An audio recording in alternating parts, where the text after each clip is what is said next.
All right, so we're going to take a deep dive today into some material that you sent over regarding looks like a pretty complex case involving retrenched officers from the State Police Association. The EPA. The EPA, right? Yeah. And there's a lot here. We have excerpts that detail a timeline, and then we've also got this whole review document, and there's like a quiz in here and an answer key and a bunch of essay questions, all focused on the actions of one guy. Okay. Robert Ramouthar. Interesting.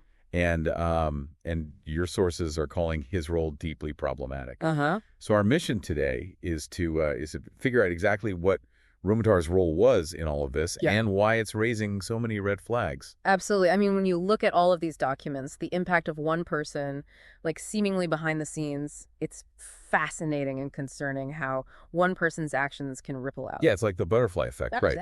Exactly. One little flap of the wings can cause a hurricane on the other side of the world. And in a complex legal battle like this one, the actions of someone in a position of trust, well, it really highlights the need for checks and balances, doesn't it? So let's start with who Robert Ramouthar is in the context of this case. Okay. So the material says that he was like the central figure in the interaction between the retrenched officers, the EPA, and their legal representation. I see. So he was kind of like the hub. Yeah, like the go-between, the connector. Okay. And specifically, he's the one who introduced this lawyer, Harrison Thompson, to these officers. Harrison Thompson. Yep. And the sources quote Ramouthar as saying that Thompson had never lost a case. Wow. So like a powerful endorsement. Right. And you can imagine how that would influence a group of people who are already in a vulnerable position, having just been retrenched. Absolutely. When someone you trust, especially within your own organization, presents you with a lawyer and makes such a bold claim about their track record, it can create a sense of security, maybe even discourage people from seeking second opinions. Exactly. And that kind of brings us to the next point, which is how Ramouthar's involvement seemingly shaped the outcome of this whole thing. Okay. One thing that jumps out from the material is that only 14 officers initially retained Thompson. 14. But he ended up representing all 42. All 42. Yep, all 42 retrenched officers. So what happened? Well, the sources strongly suggest that Ramouthar's influence was a major factor in the other 28 officers not really questioning this arrangement. So was there informed consent from all the officers? That's a big question here, right? A huge question, yeah. Informed consent is like the bedrock of any legal representation. And if all these officers were just kind of swept along without fully understanding what was happening, that's a huge red flag. It really is. It makes you think about the power dynamics at play and how someone like Ramouthar could potentially exploit his position to exert influence. And it's not just the initial introduction of the lawyer. The material says that Ramouthar continued to act as this go-between, like a liaison between the EPA, Thompson, and the officers. Okay, so continuing that central hub role. Right, and while that might seem helpful on the surface, facilitating communication and all that, the sources indicate that this position actually allowed him to control the flow of information. Oh, I see where you're going with this. Yeah, so we have to ask, were there crucial details that were being withheld from the officers? Was the narrative of the case being carefully constructed and presented in a way that served certain interests, maybe not the interests of the officers themselves? And that's a crucial point to consider because on the surface, acting as a go-between might appear helpful. But the concern here is whether that position was used to filter information, to control what the officers knew and when they knew it. Right, and that lack of transparency, that's a recurring theme throughout this whole situation. It is. And, when you have a large group of people involved in a legal battle, clear, open communication is vital. It's like the glue that holds everything together, right? Exactly. It builds trust, ensures everyone's on the same page, and allows for collective decision-making. But when you have someone controlling that flow, it can create fertile ground for suspicion and doubt. And speaking of suspicion and doubt, let's move on to the financial aspect of this whole thing, because that's where things get really murky. Yeah, okay, I'm all ears. So the material states that Ramouthar was the one who collected the legal fees from the officers. He collected the fees. Yep, but here's the kicker. There's absolutely no transparency or formal accounting for those funds. Wow, that's a huge red flag. I mean, anytime money is involved, especially in a situation like this, transparency is absolutely crucial. Without it, how can anyone be sure that those funds were used appropriately? Exactly. And the lack of oversight raises serious questions. What happened to that money? why wasn't there any kind of proper record keeping? Right. It just creates an environment ripe for potential mismanagement and abuse, and it further erodes trust, which, as we've already discussed, is fundamental in a situation like this.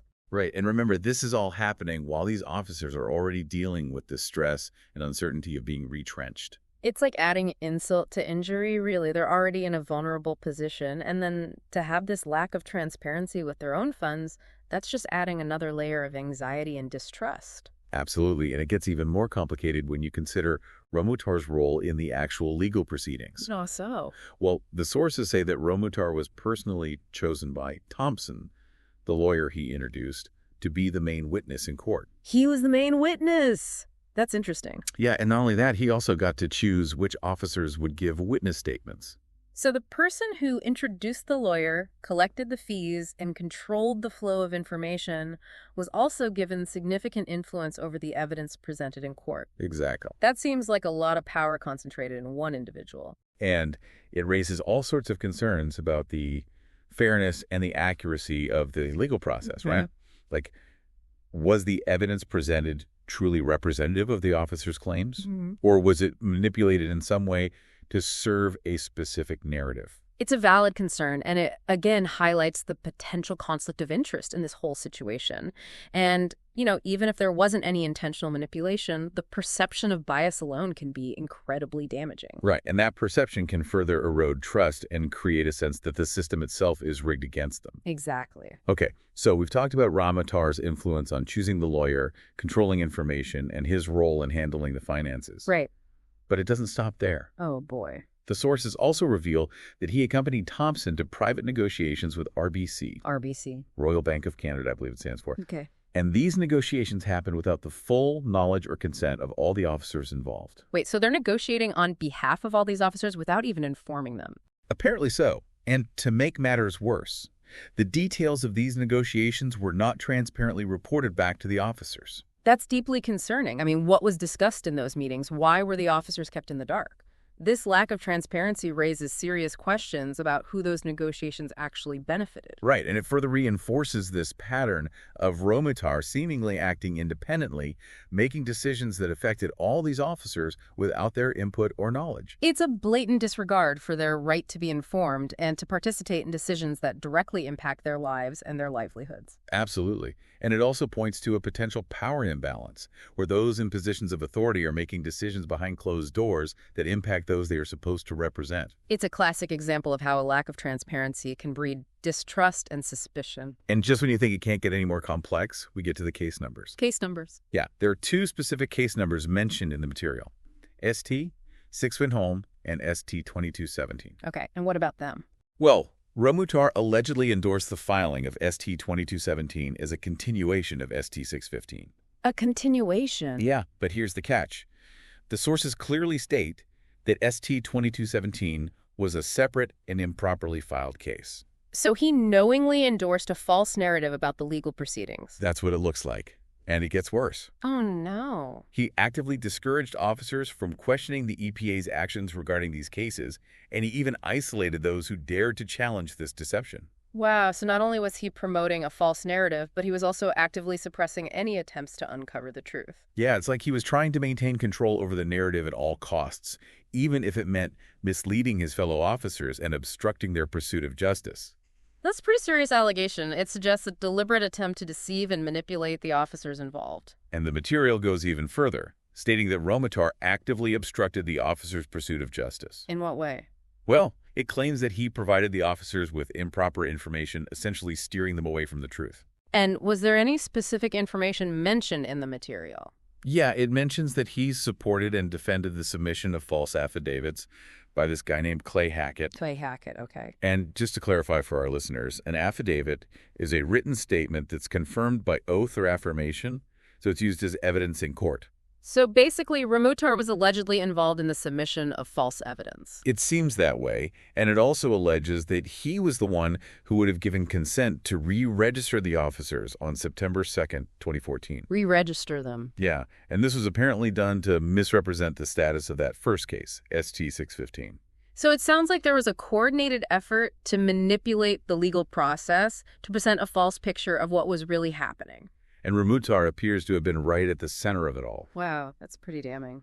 It is, and what's even more striking is that this behavior didn't stop even after a major legal ruling. What ruling? The Privy Council rule. Privy Council. Yeah, and for our listeners who might not be familiar, the Privy Council is the highest court of appeal for certain Commonwealth countries. So it's a pretty big deal.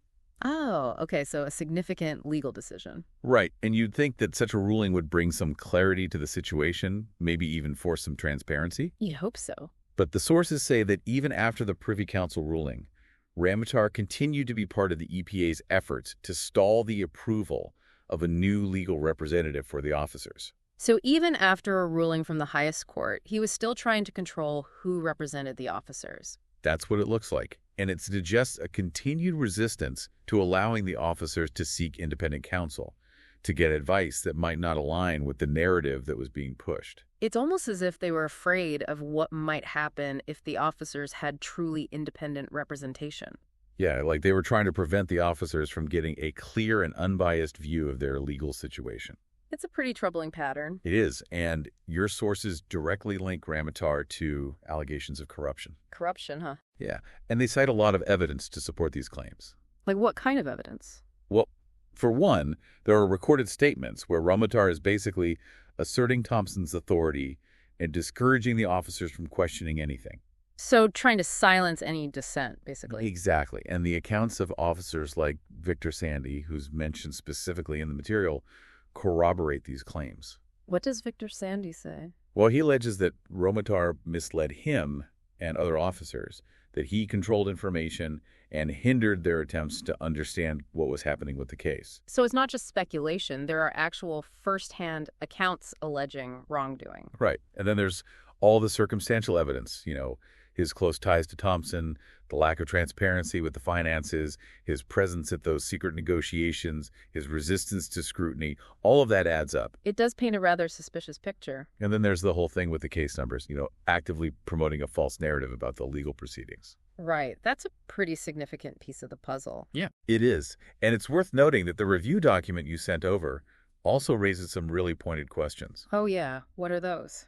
Well, it asks things like, why was Ramouthar's introduction of Thompson so significant?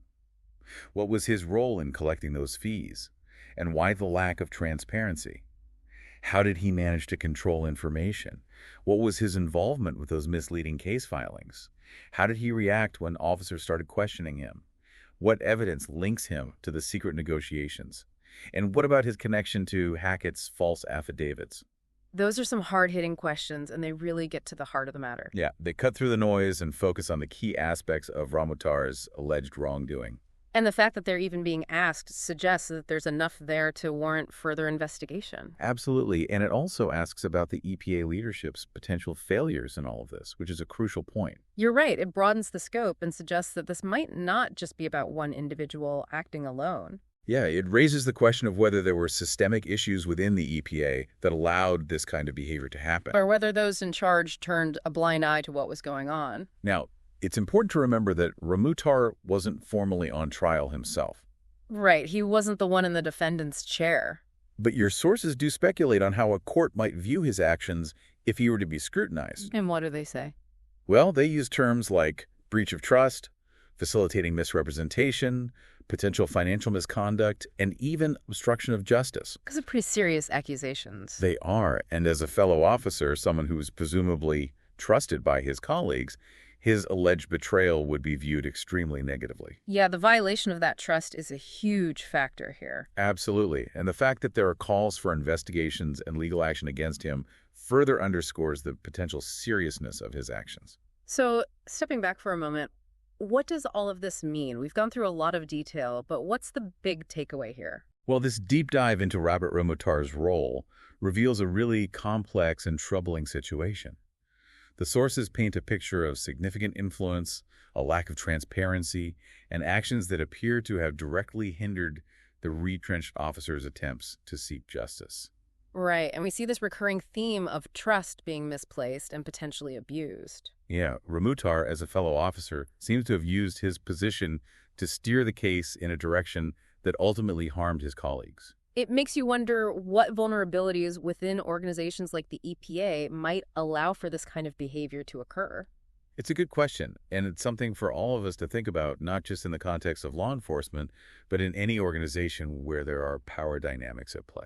Right. Are there enough safeguards in place to prevent individuals from abusing their positions of trust? Exactly. And this case is also a reminder of the importance of due diligence, of being informed and asking questions. Absolutely, especially when it comes to legal and financial matters. Right. And the need for transparency is paramount, both within organizations and in legal proceedings. Transparency is key to building trust and ensuring accountability. Couldn't have said it better myself. And finally, this case highlights the importance of having access to independent advice and counsel. Right, being able to get a second opinion to verify information, that's crucial. Especially when your rights and your livelihood are at stake. So for our listeners out there, as you reflect on this deep dive, I'd like to leave you with a few questions. What parts of this situation resonate with your own experiences, maybe in your workplace or in other organizations you're involved with?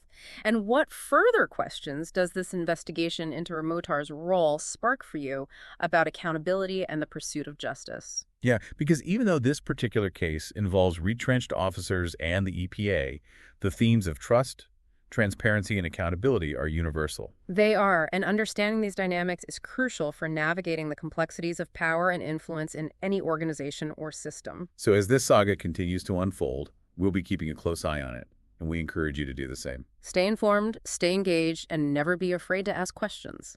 Thanks for joining us for this deep dive. It's been a pleasure. Until next time. See you then.